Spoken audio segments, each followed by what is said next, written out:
Bueno, buenas tardes a todos. Bienvenidos a otra charla, este ciclo de webinars que estamos desarrollando por parte de la Sociedad Argentina de Física Médica. En esta oportunidad me toca presentar a Humberto Romano, que es físico médico, clínico, especialista en medicina nuclear y radiodiagnóstico, trabaja en la Fundación Intecnus y además es docente del Instituto Balseiro, cual nos va a traer una charla muy interesante. Humberto, sin más, te doy la palabra. Bueno, muchas gracias Ezequiel, muchas gracias también por la invitación a la SAFIN para poder compartir este tema que nos toca de cerca un poco a los físicos médicos que estamos en contacto con lo que es radiodiagnóstico principalmente, una de las técnicas más difundidas en lo que es la salud de la población son las técnicas de radiodiagnóstico, a las cuales accedemos obviamente para múltiples propósitos, controles, etcétera, ¿no? Hace 2 semanitas me hice una placa acá en el diente, me sacaron un pedazo de diente, me pusieron otro, fui al odontólogo y obviamente me senté en la mesita y me pusieron mi blindaje de tiroides, ¿no? Dije, bueno, capaz que nosotros que estamos en el campo de la física médica, conocemos un poco más los niveles de radiación, conocemos y podemos ponderar un poco mejor lo que son los riesgos y los beneficios del uso de las radiaciones. Pero eso no es común en toda la sociedad ni en todos los profesionales de la salud que interactúan con el paciente y hacen uso de las técnicas radiológicas, ¿sí? Por ejemplo, técnicos radiólogos, médicos de diagnóstico por imágenes, el paciente mismo. Y muchos centros en la actualidad utilizan blindajes sobre el paciente. Ahí pongo unas fotitos de ejemplo de casos en los que se utiliza blindaje sobre el paciente. ¿Con qué objetivo? Y con el objetivo de proteger al paciente de los daños nocivos de la radiación ionizante, ¿no? Para eso lo usan, se tienen que proteger de algo. Ahora, ¿está justificado su uso en la actualidad? Esa es la pregunta que quiero poner ahora sobre la mesa. Acá somos la mayoría físicos médicos, muchos tenemos una formación bastante eh, completa en lo que es el tema radiodiagnóstico, y me la juego que la mayoría tiene una posición bastante tomada. Pero de todas formas quería hacer rapidito. ¿Tiene el celu a mano? Esto, 2 minutos, dejo abierto esta pantalla acá, escaneen ese QR y voten respecto a esta pregunta. En la actualidad, ¿sí? Estamos hablando del día de hoy, ¿hay alguna práctica radiológica donde verdaderamente sea necesario utilizar un blindaje sobre el paciente? ¿Qué opinan? Ahí si me pueden responder, entran con el celu, de hecho yo lo voy a hacer también. Si no, o no estoy seguro, cualquier práctica radiológica que se les ocurra, ¿sí? Puede ser eh, odontológica, arco en C, mamografía. eh, Ustedes piensen en cualquiera que se les ocurra y si en alguna creen que es necesario usar blindaje, pongan que sí, si no, pongan que no, y si no están seguros, pongan que no están seguros, ¿sí? Esperamos un minutito y seguimos. Fíjense que en la imagen anterior había puesto una pelvis con un protector gonadal, llegaron a verla, ¿no?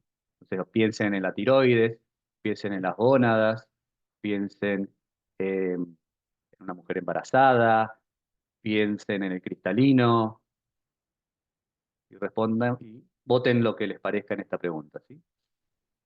En el chat les dejé el link por si Bueno, quieren acceder desde ahí. buenísimo. Bueno, ya creo que han meditado y pensado respecto de su respuesta, así que continuamos.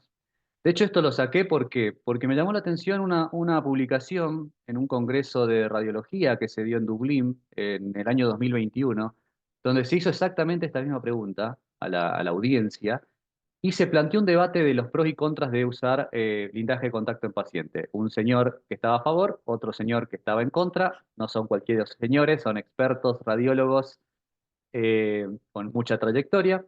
Y la gente respondió lo siguiente, respondió que sí, que es necesario usar blindaje en paciente, 37%, 42,9% respondió que no, y que no estaban seguros respondió el 20%. Entonces vemos que no hay un consenso. Estamos hablando de un congreso internacional de la Sociedad de Tecnólogos y Técnicos Radiólogos, ¿sí? Alguien que trabaja en esto, no son desconocidos.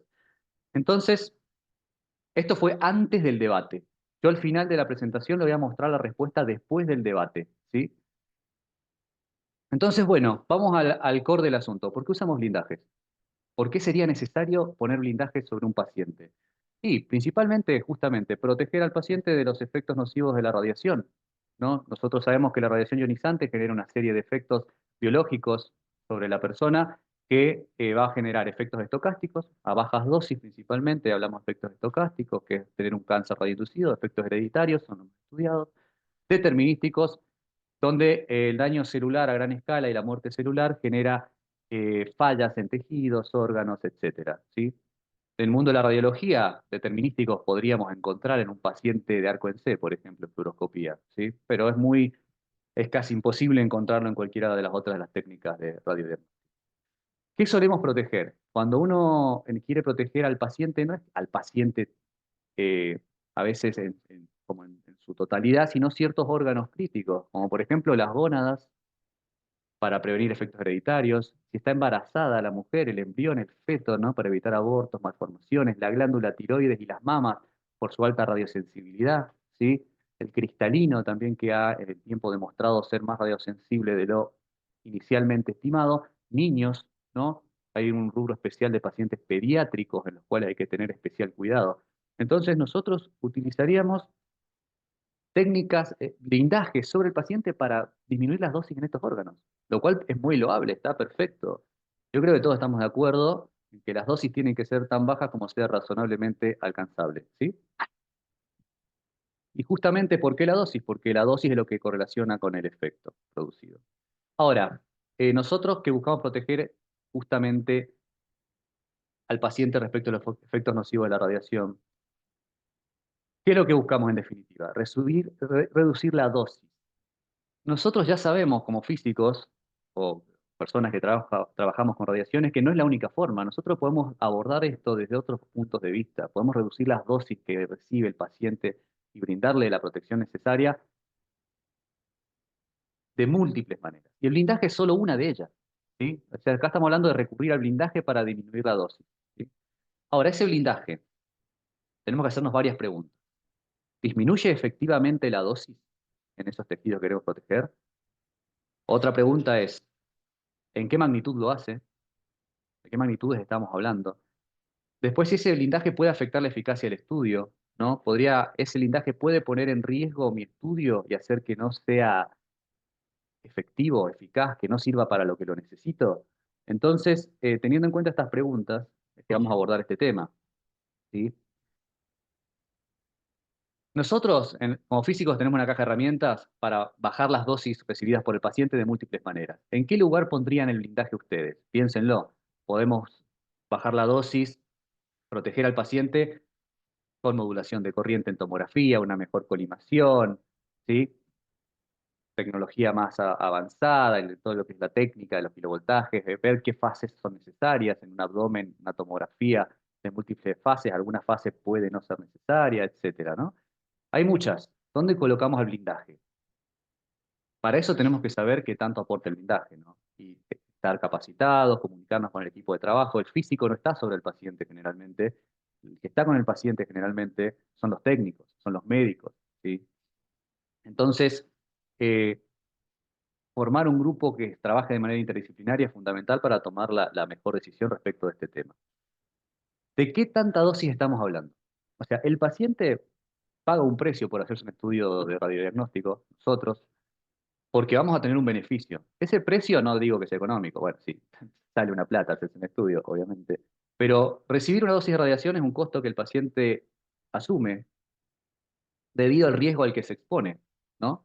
Entonces el beneficio tiene que ser claramente superior que el detrimento. Para poder comparar, tenemos que saber de qué magnitud estamos hablando. Fíjense que estamos hablando del orden de los 10 milisievert, 20 milisievert, 6 milisievert para tomografías computadas de abdomen y pelvis, de cuerpo entero, ¿sí? Esas serían las más altas en lo que es radiodiagnóstico convencional. Pero fíjense que las que son radiografías, hablamos de microsievert, extremidades, unos pocos milisievert, depende si es columna completa, pero estamos hablando de milisievert e incluso por debajo, ¿sí? Estos niveles de dosis, estamos hablando de dosis efectiva, algo que ya pondera el riesgo al exponerse a las radiaciones ionizantes, y ese riesgo está asociado, la dosis efectiva, a la radiosensibilidad de ciertos tejidos. Que acá les quiero mostrar, obviamente, algo que ha ido cambiado, se ha ido actualizando en el tiempo con nuevo conocimiento.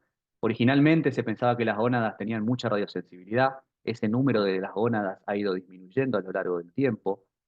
La médula ósea es un órgano muy radiosensible, los pulmones, eh, la mama también, la tiroides, etcétera, ¿sí? A modo de ejemplo, simplemente estamos hablando de que como dosis efectiva recibida en una mamografía, hablamos de 0,4 milisievert. Fíjense que es una dosis bastante baja. ¿Y cómo se define la dosis efectiva? Eran las dosis equivalentes por el factor de ponderación de tejido, ¿sí? Fíjense acá que nosotros estamos hablando de dosis medias glandulares de 2 miligray. Ahí voy a hablar de dosis que reciben ciertos tejidos. La glándula mamaria en una mamografía recibe aproximadamente 2 miligray, que si lo convierto a dosis efectiva representa 0,24 milisievert. Fíjense que son dosis muy bajas. Acá traigo a colación la dosis ambiental. Recordemos que, por lo menos en Argentina, podemos hablar de una dosis ambiental promedio anual de 3 milisievert, pónganle ese número, entre 2 y 3 milisievert al año, ¿sí? Entonces, estos niveles de exposición están muy por debajo incluso de lo que es la dosis ambiental anual, ¿ok? Acá hay un trabajo que quería compartir con ustedes, que es, bueno, ¿qué dosis reciben los tejidos en un proceso de intervencionismo? Con un fantoma y detectores dentro de ese fantoma, se realizó este trabajo donde estamos hablando de magnitudes, fíjense, de miligray. Recién hablamos 2 miligray en dosis en tejido glandular mamario. Ahora estamos hablando de la piel acá, recibiendo bastante dosis, como es muy común en estos casos, el colon, la próstata, pero fíjense que son del orden de los miligray, ¿ok? Lo que representa una dosis efectiva, después ponderando eh, por la radiosensibilidad de cada tejido irradiado, de 0,57 milisievert. Entonces, fíjense que son dosis verdaderamente bajas, ¿sí? Acá tenemos otro caso de un cadáver al cual se lo llenó de dosímetros por dentro al cadáver y se pudieron medir las dosis en distintos procesos tomográficos. Fíjense, para una tomografía de cuerpo entero, de cabeza, de cuerpo y de abdomen, las distintas dosis absorbidas por los distintos tejidos en el cuerpo. Que estamos hablando de dosis absorbidas del orden de los miligray, ¿sí? Entonces estamos miligray, estamos ahí. 2 miligray tejido medio glandular, acá en una tomografía bastante áspera, que da bastante dosis por la cantidad de tejidos implicados de cuerpo entero, de 10, 12, 15 miligray, ¿sí? Con respecto a una radiografía dental, ¿no? Esta es una Compin CT para hacer o una panorámica. Eh, Fíjense que estamos hablando de 0,8 miligray, por debajo del gray, sin blindaje, ¿sí? En la tiroides. Cuando van al odontólogo y le ponen el protector de tiroides para hacer una panorámica, para hacer una placa, estamos pasando de 0,8 miligray a 0,5 miligray. Ya para que tengan una idea de que el blindaje blinda. Justamente, ¿el blindaje sirve para algo? ¿Blinda el blindaje? Y claro que sí. Depende el escenario de exposición. Y si está ese blindaje en el haz primario o no está cubierto por el haz primario, ¿sí? Entonces el blindaje sirve, claro que sirve. Blinda. Acá tenemos un caso muy común de pacientes pediátricos que tienen que hacerse una placa, una radiografía de caderas. ¿Y qué tenemos en medio de las caderas? Las gónadas, ¿no? Entonces, imagínense ustedes, pónganse en la situación de que van a llevar a su hijo que tiene que hacerse una placa de cadera y entran a la sala de rayos. ¿Y cómo van a ver ustedes la práctica? ¿Les gustaría como padres que su hijo reciba la mayor protección? Ustedes saben que tienen que tener una imagen de la cadera. Le dicen, bueno, protege las gónadas, ¿no? Sería como natural pensar eso.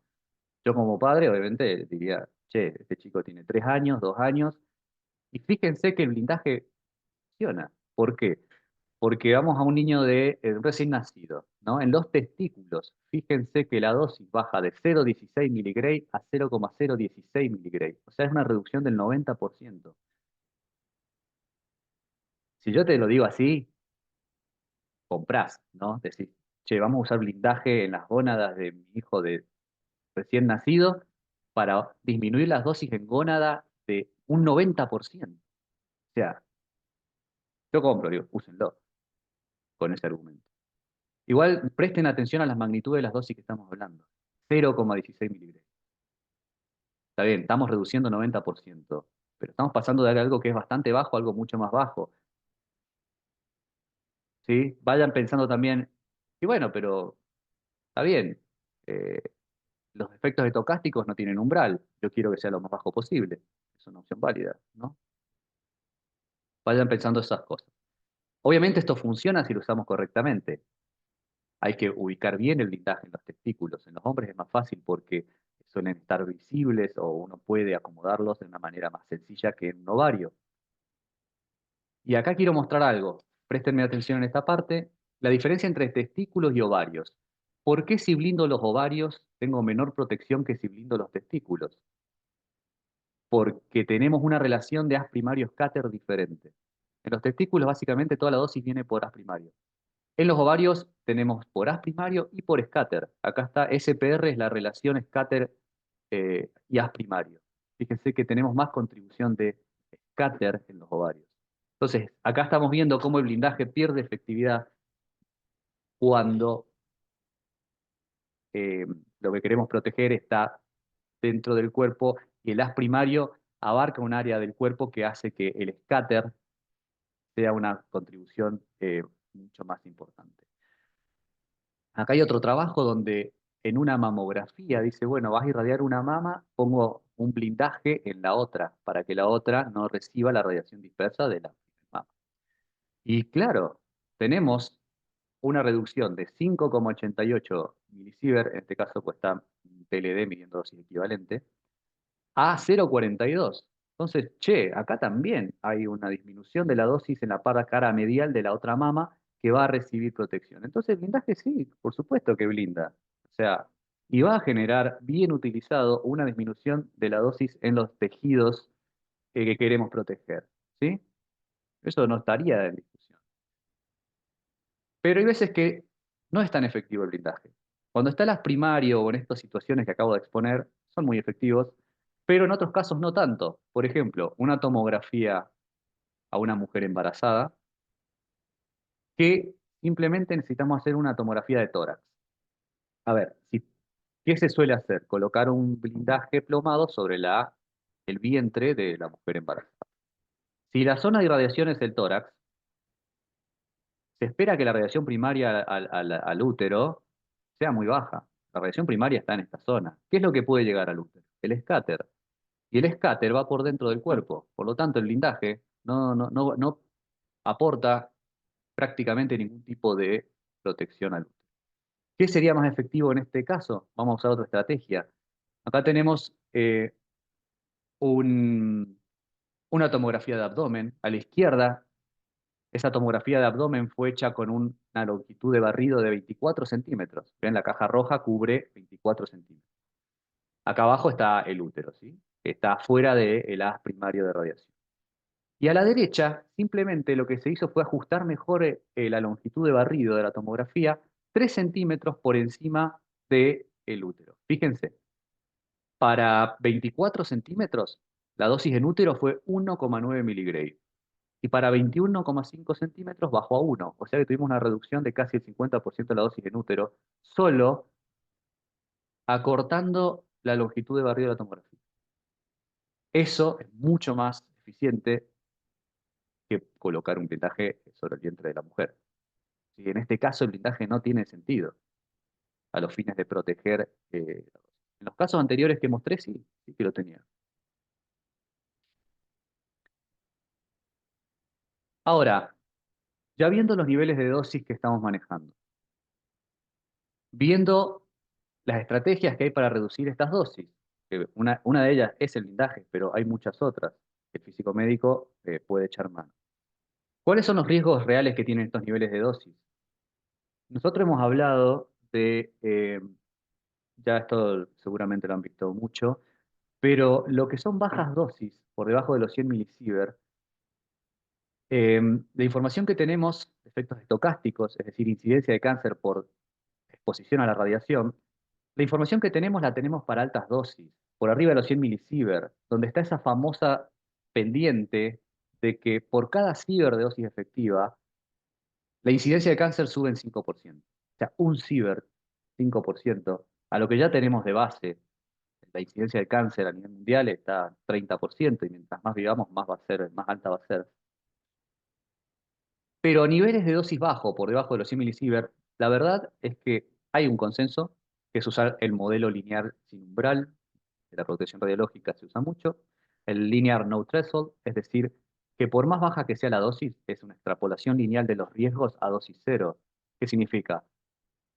Que ese riesgo, ese 5% por ciber, que es la pendiente, se va a aplicar en todo el rango de dosis, por más baja que sea. Eso es lo que hoy actualmente se ha adoptado, ¿no? La realidad es que no hay suficiente información epidemiológica a bajas dosis para poder saber con precisión qué sucede cuando uno se expone 2 milisievert, 5 milisievert o 10 milisievert.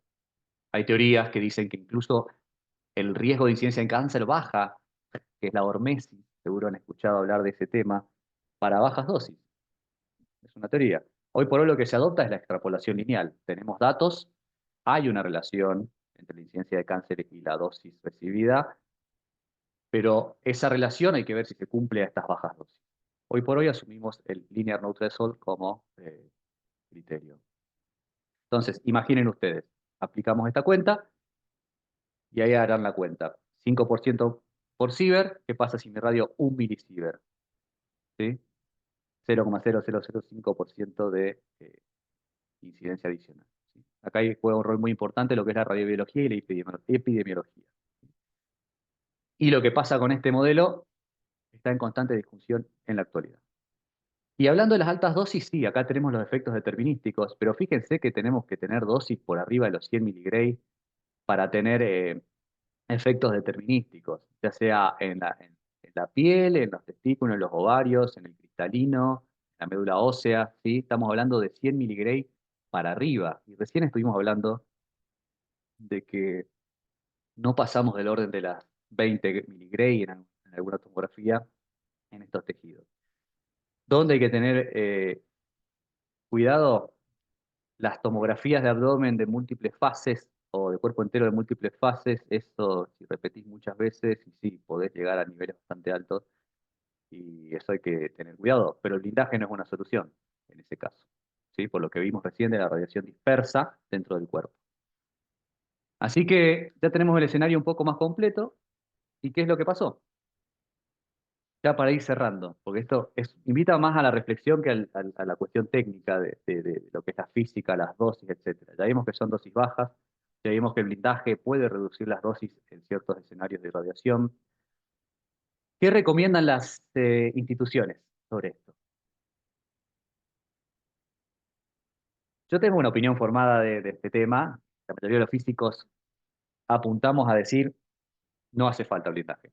Esa es nuestra recomendación cuando nos preguntan, generalmente. ¿Es necesario usar blindaje? No. Ahora vamos a pasar en limpio un poco las razones por las que un físico diría que no. Pero ¿qué dicen las instituciones? Tenemos en Estados Unidos la Asociación Americana de Física Médica, que ya se ha expedido respecto de este tema, y es tajante, ¿no? En lo que es una irradiación directa de las gónadas, por ejemplo, en un paciente, fíjense que acá, basados en 70 años de investigación, dicen que no es necesario el uso de blindajes. Y esto es verdad a cualquier edad, en cualquier situación, ¿sí? Y para cualquier tipo de exposición. Un poco esto se basa en que, ¿por qué está tan arraigado el uso del blindaje en radiología? Porque hubo una época donde sí era necesario. Imaginen que la primera tecnología de equipos radiológicos tenían muy mala colimación, había mucha radiación de fuga, entonces teníamos dosis muy altas en la fuente que generaba los rayos X, entonces bueno, tenía sentido un poco proteger y poner blindaje sobre la persona. En la actualidad y la tecnología que hoy tenemos, hoy por hoy, no se justifica. La posición de la APM es bastante tajante. Acá tengo dos más para traerles con respecto a dental. Fíjense que la parte la de dental la dejo para después. En Estados Unidos es bastante tajante. En Europa son un poco más eh, dejan más abierta a discusión ciertas cosas, pero en general no se recomienda, ¿sí? El Consenso Europeo para el uso de blindaje sobre paciente, acá tenemos, en lo que es embrión feto, así sea el FOB en el área o por fuera del área, no se recomienda en ningún caso, ¿sí? Ni para radiografía, ni mamografía, ni fluoroscopía, ni dental, ni radiografía, ni CT, ¿sí?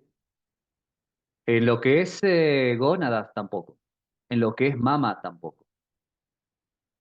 En lo que es protección tiroidea, en algunas prácticas, sobre todo en las dentales, acá dice que puede ser útil. May use shielding. Así que esto abre un poco la puerta a que el que quiera usarlo lo pueda usar. ¿Por qué? Porque es algo que no interfiere mucho con la práctica. No genera errores que tengas que repetir, ¿sí? Entonces, porque ¿cuál es el riesgo de usar blindaje y ponerlo mal, tener que repetir? ¿Sí? Entonces, fíjense que en el consenso europeo deja esto abierto. Los americanos son más estrictos y dicen, no hace falta. Para lo que es diagnóstico intraoral, panorámica, cefalometría, Combin CT, no es necesario el uso de blindaje. Entonces, fíjense, en Estados Unidos son bastante más estrictos en la recomendación. En Europa, para la tiroides, en algunos casos, dejan abierta la puerta de que puede ser eh, utilizado, ¿sí?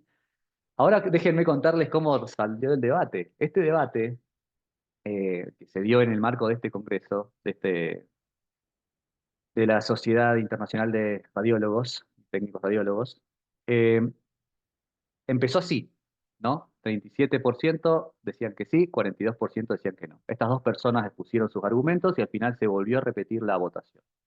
¿Cuáles eran sus argumentos? Decían, che, no vamos a usar blindaje porque no protege contra la radiación dispersa, eso lo vimos en tomografía computada.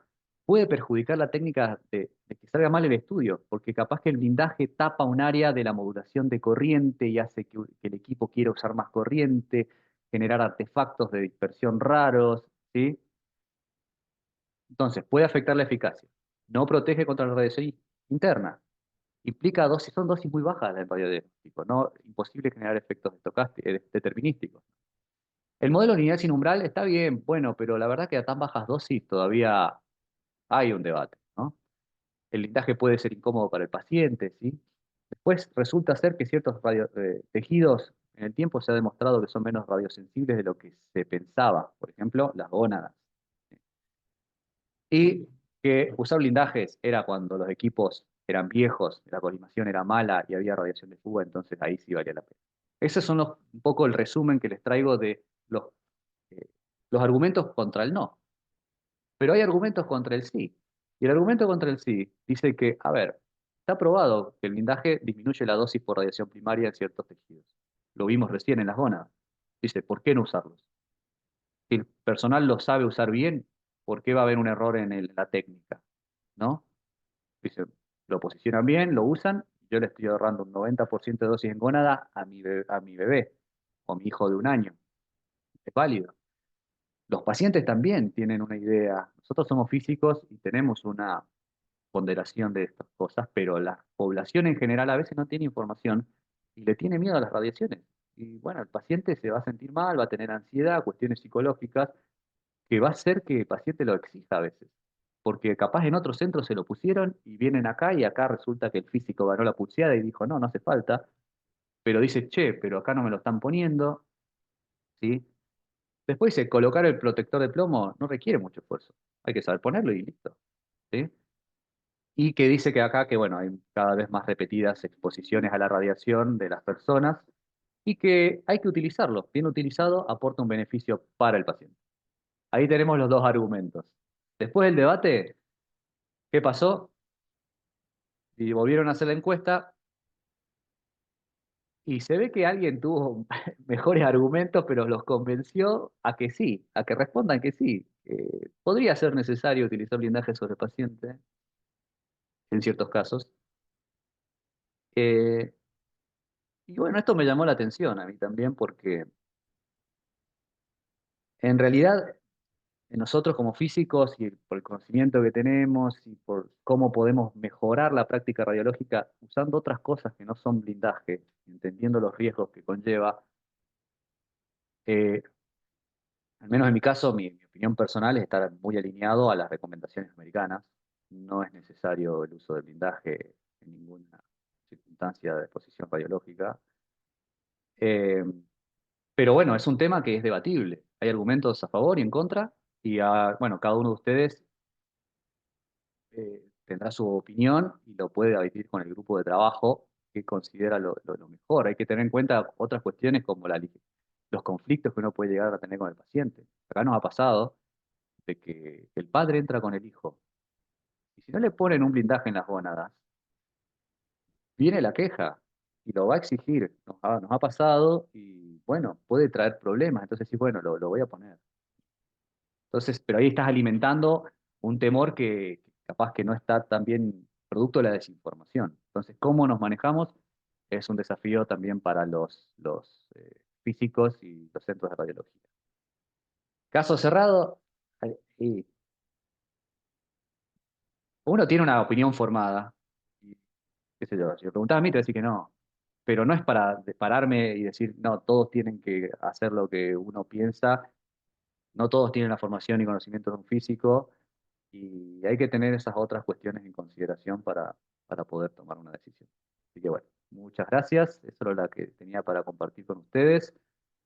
Si quieren, después al final muestro cómo salió la votación de lo que, quién dijo que sí, quién no. Pero bueno, quedo abierto ahora a preguntas, o debate, porque la verdad que este tema me gustó porque genera ese debate. Genial, muy buena charla, Humberto. Bueno, me alegro. Acá si quieren, ahora pueden abrir el micrófono, si alguien quiere hacer alguna pregunta, levantar la mano. También pueden colocarla en el chat y yo las O voy, contar voy alguna leyendo. experiencia también que hayan O también, tenido, como está el Jano. porque eh, Yo voy a hacer una pregunta, por ahí yo no estoy tanto en el área de radiodiagnóstico, estoy más en radioterapia, así que quizás la pregunta va más del lado de la ignorancia. Me imagino que todo se define por procedimientos internos finalmente, pero en el día a día, al final, ¿quién termina decidiendo si se utiliza blindaje o no?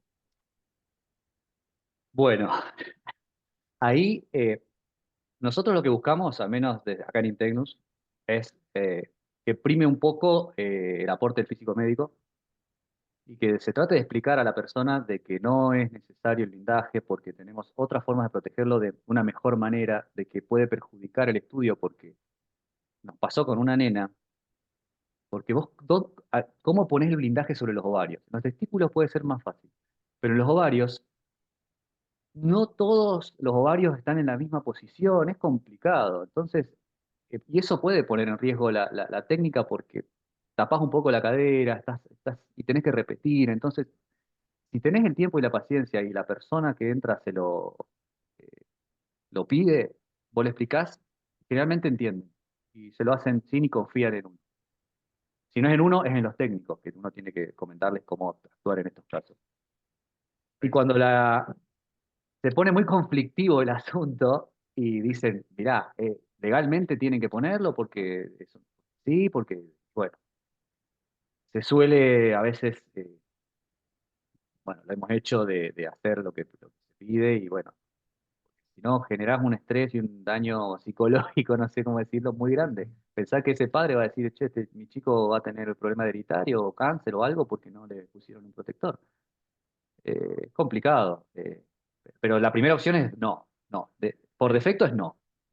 Después vamos viendo la situación en base al nivel de reclamo pues tampoco vas a poder cambiar la forma de pensar de la gente así tan fácil. No es No, fácil. claro. Perfecto.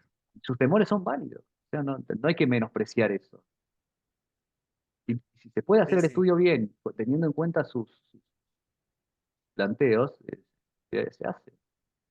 Sí, totalmente. No hay que olvidar al final que son pacientes que están ahí por Exacto, algo y eso que les está exactamente. sucediendo probablemente no es bueno. Así que bueno, sí, sí. Muchas gracias ahí. Y acá, bueno, te mandan saludos acá en el chat. Ok. Esperanza Castellanos dice, muy bonita presentación, Humberto. ¿Qué dice la reglamentación argentina al respecto? Ah, bueno, la reglamentación argentina es bastante,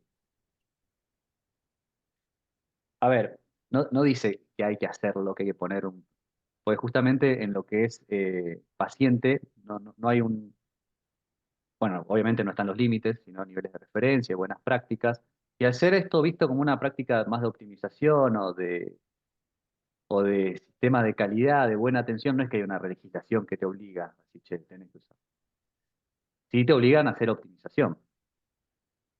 El blindaje no es la única forma de optimización, entonces ahí es como cuando uno empieza que... De todas maneras, la legislación argentina en materia de radiodiagnóstico es bastante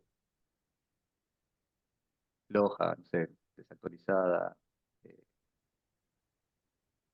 Eh, hay cuestiones de la radiación que no se entienden. eh, También, o sea, fíjense que el desconocimiento no es solo del paciente o del familiar, sino de la sociedad en general. O sea, en Río Negro se prohibieron las centrales nucleares por cuestiones de temor a la radiación.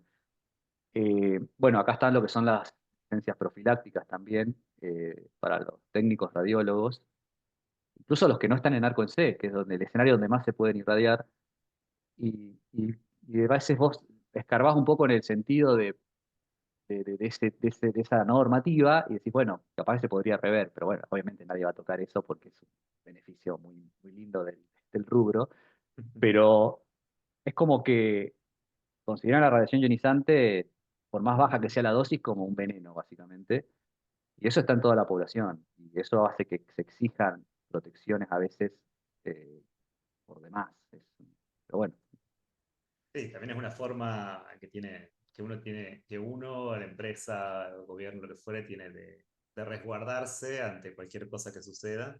claro, Es es la que ahí posición más nace también el conservadora. protegerse, exacto, Claro. porque te aseguro que si un paciente se pone y te pone un abogado y te dice que hiciste una mala práctica radiológica porque no lo protegiste, y es un conflicto que no... Sí, que si uno puede evitar poniendo un chalequito de plomo, lo va a hacer. Claro, sí, eso, una es la... el- mira, ahí está no sé si ven ahí el resultado. Excelente. Ahí se actualizó. Bueno, o sea que 12 respuestas, 50% sí, 25% no y 25% no estoy seguro. Bueno, es parecido a lo que vimos en lo del debate de esta sociedad de radiólogos y técnicos radiólogos. Así que, como verán, no es un tema cerrado. Así que, bueno, esto un poco para reflexionar también, ver el tema de optimización, eh, ver distintas aristas, no todo es física y dosis absorbida, sino que hay personas, hay cuestiones psicológicas, cuestiones legales, eh, etcétera, que hacen que sea un lindo tema para seguir debatiendo. Acá llegaron un par de preguntas más al chat. Bueno, Julio Andrés Sepúlveda dice, excelente presentación. Julio Emanuel Valls Cotil dice, en la actualidad, ¿hay posibilidad de que el scattering sea mayor si se combinan protección y equipos vanguardistas de rayos X? El scatter en realidad, el scatter se va a dar por cualquier tipo de radiación de gas primario que entre en el cuerpo, vas a tener el scatter. El scatter viene en reducción simplemente porque cada vez los equipos usan menos dosis en el gas primario incluso, por mejores detectores, técnicas de reconstrucción con inteligencia artificial, eh, tecnologías de photon counting detectors en tomografía. Entonces, el scatter va bajando de la mano que va bajando también el gas primario. Entonces, el scattering va a aumentar en base a lo que es bueno, el tipo de tejido y a medida que el haz primario sea también de mayor intensidad. La contextura y la geometría del paciente también pueden hacer cambios en el scatter, pero eso no lo podemos controlar. Entonces, los nuevos equipos claramente bajan las dosis tanto de haz primario como de scatter. Perfecto. Espero que eso responda a tu pregunta, Julio. Y Soledad Machero dice que hay que hacer nuevamente, refiriéndose a la encuesta, a ver si cambió después de la charla. Puede ser. Ahí con gente conectada, ahora sí, 35. Si quieren la rehago, ahí le voy a sacar una. Y voy a tener No sé si que... la puedes reiniciar a la charla. Sí, tengo que... Del Google, ¿cómo es? Del Forms este. Para los que preguntaron, si la charla queda grabada y luego lo vamos a subir al canal de YouTube, así que lo pueden reverla y compartirla y seguirnos, obviamente. Ahí la reseteamos. Mariana González dice, muchas gracias por esta presentación. A mí me sorprendió este tema cuando lo vi porque yo en un momento tenía como un criterio y digo, che, no, seguro que ya, eh, no sé, ya se habrá tomado, estará unificado esto y ya se habrá llegado a un consenso, ¿viste? Claro, Y me sorprendió eso justamente, porque los dos argumentos son muy válidos. Y uno lo ve y dice, exacto. che, bueno, por ahí Acá Luz Dari Torres dice, muchas gracias. En cuanto a mamografía, es complejo decirle a la paciente que no se le va a colocar el protector tiroideo. sí, sí. Ese es el tema. O sea, desde la física, desde la dosis y de las recomendaciones, no, de todas las sociedades radiológicas es que no tiene que ser utilizado. Pero ¿cómo le explicamos eso a una persona que tiene su temor, que tiene sus ¿Mm? restricciones? Y bueno, es muy difícil. La verdad que hay que seguir haciendo difusión, hay que seguir eh, informando. Yo creo que, bueno, va por ahí. Porque en definitiva, el estudio puede salir mal, ¿viste? Y le vas a repetir la mamografía, pues parte del protector capaz que entró, ¿viste? En el parte del ASI. Pero sí, es difícil. No, no. Bueno, ahí está Tiene para que sentido. voten nuevamente. ¿Quieren? Era 50, 25, 25 al principio, igual, bueno, ahora. Sí, vamos a ver qué envían. ¿Qué va a votar? John Heredia pregunta si podemos compartir las diapositivas. Va acá grabado, en las diapositivas que vamos a ver ahí con Humberto, si se pueden compartir, pero ahí les estaremos avisando por el canal de difusión. Estamos. Bueno, a ver, actualizo acá a ver cómo salió.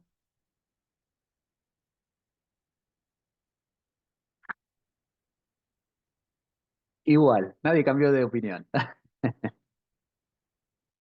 Ah, no, sí, pará, no. Se invirtió a no. Antes era sí, 50%, y ahora es no 50%. No, sí, sí, cambiaron de Bueno, opinión. convenciste a varios de que no. A mí, yo quería convencerlos de que no, sí. Sí, excelente. Vamos. Bueno, en el debate Pará, son anterior no solo pasó cuatro eso. respuestas. Pará, son solo cuatro respuestas, Panca. Ah, no, pensé que ya estábamos. Ah, es verdad, cuatro, sí, tenés razón. Había fijado el numerito arriba.